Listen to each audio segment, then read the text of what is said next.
Julio, ¿cómo le va? Un placer saludarlo. Gabriel Anelo soy. ¿Cómo está? Muy bien, muy bien.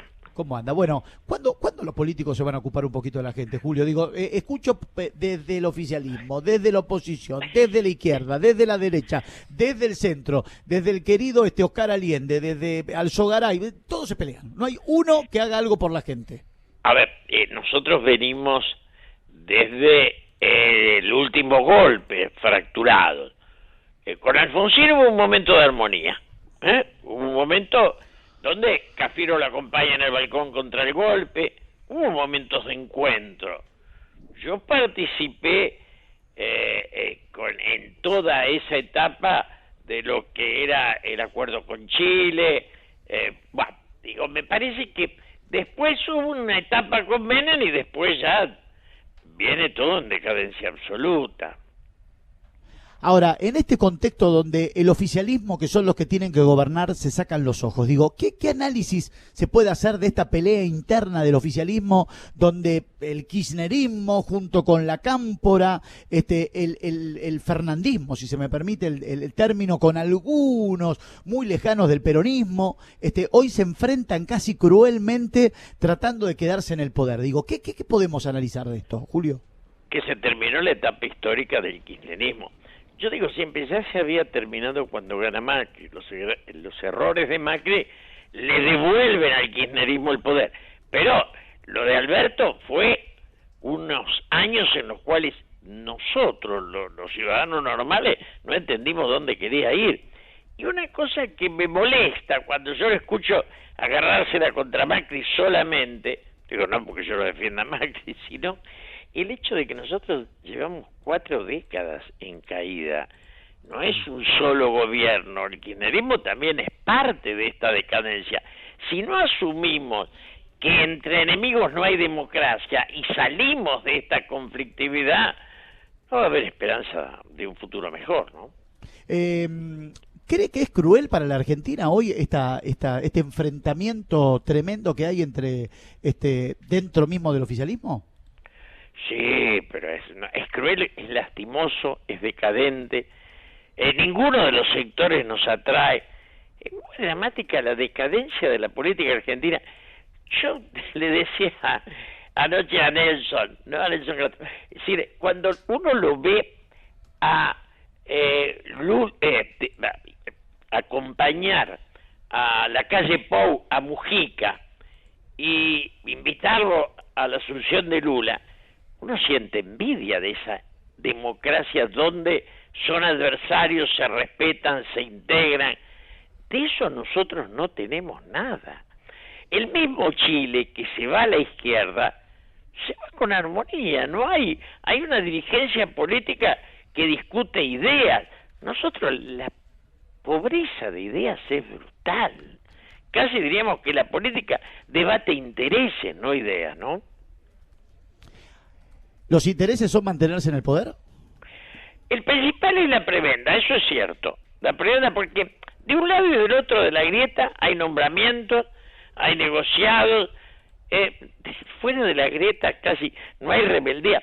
Yo me crié en una política donde la rebeldía era lo cotidiano, el peronismo contenía todas las visiones. Hoy veo en esto de la votación contra la Suprema Corte, 16-15, no se subleva nadie.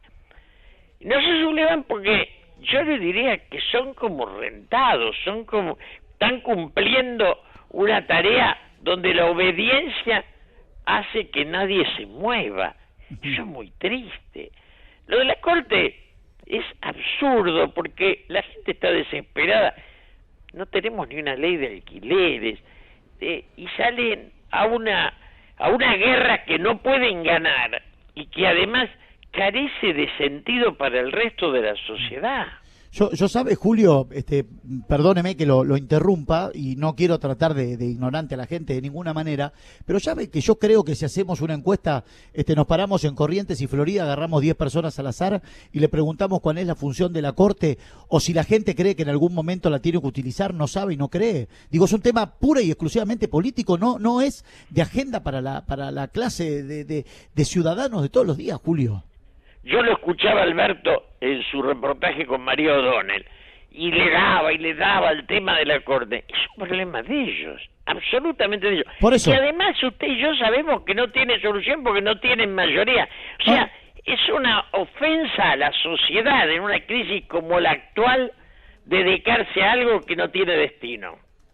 ¿Cómo toma las declaraciones de Cafiero, que lo acaba de poner casi en un lugar inmaculado Alberto Fernández, promoviéndonos para la reelección? Bueno, parte de la decadencia es el humor, está bien, yo creo que a mí me da un poco de pena, ¿no? Porque Alberto no logró consolidarse dentro de su propio esquema de poder, o sea, se distanció hasta de aquellos que lo habían ungido, con lo cual invita a los gobernadores, no va ninguno. Entonces, bueno, hay una cosa, espejito, espejito, quién es el más lindo, pero si nos corremos de ahí, Alberto en las cigüetas no existe. ¿Alberto Fernández ha perdido todo tipo de poder, Julio, ya? Más que de poder, de respeto. Ajá. Porque si usted, presidente de la Nación, convoca a los gobernadores, no le van, los que van 3 y son los más chicos, y después tiene que explicar que el ministro del Interior no es suyo, ¿cuál es su ejercicio? Es la primera vez que un presidente dice que hay un ministro que no le obedece o no le pertenece. Claro. ¿Cómo es esto de la relación de un presidente que no habla con los ministros, pero yo sé con qué ministro gobierno, pero con el otro no, cuando en definitiva, digamos, mi gabinete es el que me acompaña a gobernar? Digo, si mis ministros no son mis compañeros a la hora de gobernar, y más siendo peronistas, entre comillas, digo, ¿cómo se interpreta que los ministros no responden al presidente? ¿Se vio alguna vez en la historia argentina esto? No se vio en la historia argentina, nunca. Porque por lo menos el gabinete que él nombraba a los que lo obedecían, lo respetaban. Es muy duro esto, es muy absurdo y muy triste, es patético, pero además el tema central es que esa debilidad del gobierno no se corresponde a una lucidez de la oposición. Claro. Porque si yo le decía a Nelson Castro, cuando nos paran por la calle, nos conocen por el rostro, nos preguntan, ¿hay salida? Y esa pregunta implica que el gobierno no existe, pero que la oposición no nos devuelve la esperanza. Sí, yo lo comparto claramente. Ahora, Julio, quiero retroceder un poquito en esto que estábamos hablando en la respuesta anterior. Yo quiero preguntarle, voy a usar la palabra intervención. Cristina y la Cámpora, ¿le tienen los ministerios y las cajas intervenidas, Alberto? No, yo creo que Alberto se interviene solo. Ajá. Porque en el fondo, cuando Cristina le da el poder, yo no soy cristinita, estoy distanciado de ella hace muchos años, pero cuando le da el poder, se lo da para que lo use. Ahora, cuando usted y yo nos ponemos a observar los ministros que nombra, digo, es un gobierno que está entre 30.000 y todes, donde le dio a las cuestiones de género mayor importancia que a las necesidades sociales. Es ridículo todo, una visión de un progresismo que no se corresponde con las necesidades de la sociedad. ¿Qué necesita la sociedad, Julio, hoy? Primero, acuerdo de la dirigencia política para gestar un proyecto. La Argentina no sabe dónde se quiere ubicar en el mundo, no sabe cuál es la dimensión del Estado que necesita y del privado que necesita. Cuando hacemos esto del juicio a la Corte, ningún inversor se puede acercar. Y yo soy de los que creen que la inversión es... Pero, digamos, si no gestamos reglas de juego entre nosotros, no tenemos destino. Entre enemigos no hay democracia. Y esto me parece que es lo que no terminamos de entender. Necesitamos gestar un proyecto común que se diferencie en los acentos. ¿Qué es lo que tienen los hermanos uruguayos? Lo que logra Lula. Él dice Lula como si le correspondiera lo mismo. Lula fue a visitar a Biden cuando usted y yo ponemos los canales del gobierno y son todos anti-Estados Unidos. Yo no soy pro-yanqui, pero tampoco tengo esta herencia pro-rusa tan absurda en el presente, ¿no? Hace una semana, bueno, la semana última pasada, la anterior, se ha manifestado el doctor Eduardo Duhalde y también el intendente Esteban Echeverría, Fernando Grey, hablando de que hay que recuperar el peronismo, ¿no? Dice, tenemos que recuperar el mandato del peronismo en la provincia de Buenos Aires y sacárselo a la cámpora. ¿Tiene que pasar eso en la provincia de Buenos Aires? En el país, pero básicamente porque el peronismo tenía una concepción, se basaba en la clase obrera, no en los marginales, no porque esté en contra de los marginales. Perón decía, aquel que no gana, que no genera al menos lo que consume, no tiene derecho a vivir.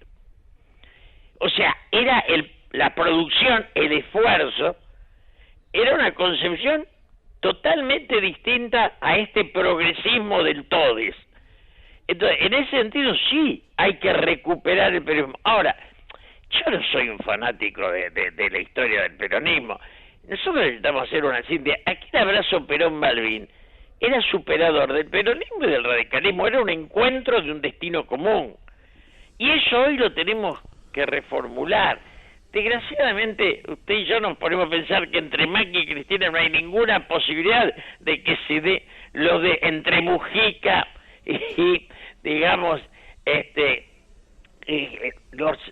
resto la calle, sí, la calle Pou o los enfrentados ideológicos. Lo que puede ser.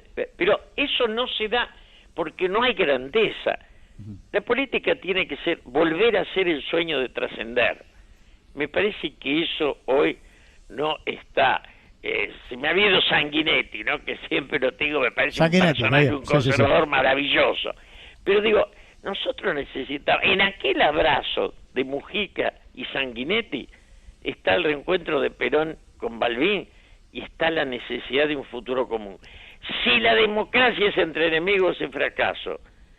Si es entre gente que se respeta y tiene diferentes concepciones, uno más estatista, el otro más privatista, esos son los acentos, y los acentos son los que requiere el momento en que se vota. Hoy nosotros no tenemos rumbo, no acento. Julio, a ver, me parece interesante jugar con esto. Recién usted habló del abrazo, voy a ir por una cuestión de época, del abrazo entre Malvin y Perón. Acaba de hablar mucho más acá, de Mujica y Sanguinetti. ¿Cuál debería ser el abrazo en la Argentina para volver a construir? Digo, ¿cuál es el abrazo? ¿Es Cristina Macri el abrazo? ¿Es otro abrazo? Digo, ¿cuál es el abrazo de hoy que puede quedar marcado como el de Mujica, Sanguinetti en Uruguay y como el de Malvin y Perón en Argentina? La pregunta es buena. Yo digo, sí. Macri y Cristina no son capaces de darse el abrazo y devolvernos un destino común, que se corran para que lo hagan sus herederos. Pero seamos conscientes, o se da el encuentro para hacer un país entre todos, o estamos como ahora, donde se dice la mecha de la bomba, con lo cual la misma oposición lleva al estallido de la moneda, y si le estalla a ellos también. Digamos, estamos eligiendo entre dos fracasos, entre el fracaso actual, que es rotundo, y el fracaso anterior. Es difícil eso, y por eso está la sociedad, además una sociedad que yo fui diputado en un país que tenía el 4% de desocupación, hoy habito en uno que tiene el 40 y pico de pobreza. Sí. ¿Es lógico que el presidente hable de una futura reelección en este país y en este contexto? A mí me resulta grotesco. Eso es un gesto de inconsciencia, de desconocimiento de su propia limitación brutal. Es realmente achicar lo poco que le queda. Grandeza se necesita, trascender. Si él llamara a la unidad nacional, sería otra cosa. Nos deja una... Yo lo escuché hace un rato, volví a reiterar la visita o el debate con María O'Donnell, y él plantea que la culpa es de Macri. Y eso no alcanza, no sirve para nada, las culpas son de todo. Para esta decadencia, cada uno arrastra sus culpas, el kirchnerismo también, el macrismo también, el radical, todos tenemos nuestras culpas. Asumirlas es la única forma de intentar superarlas. Bueno, casi que intentaron gobernar 4 años con la culpabilidad de Macri, ¿no? Digo, Sí, con razón, con con razón o sin razón, ¿eh? No estoy juzgando acá, pero digo, desde que asumieron la culpa desde Macri. No les da para más, porque no estuvo la virtud de ellos. Cuando la virtud de uno es más fuerte que el defecto del otro, uno se basa en la virtud. Cuando el éxito no existe, el fracaso del otro es la única explicación de mi sobrevivencia. Esto está clarísimo. Claro. Julio, que termine bien el domingo, siempre es un placer tenerlo, ¿eh? Gracias como siempre. Muchas gracias.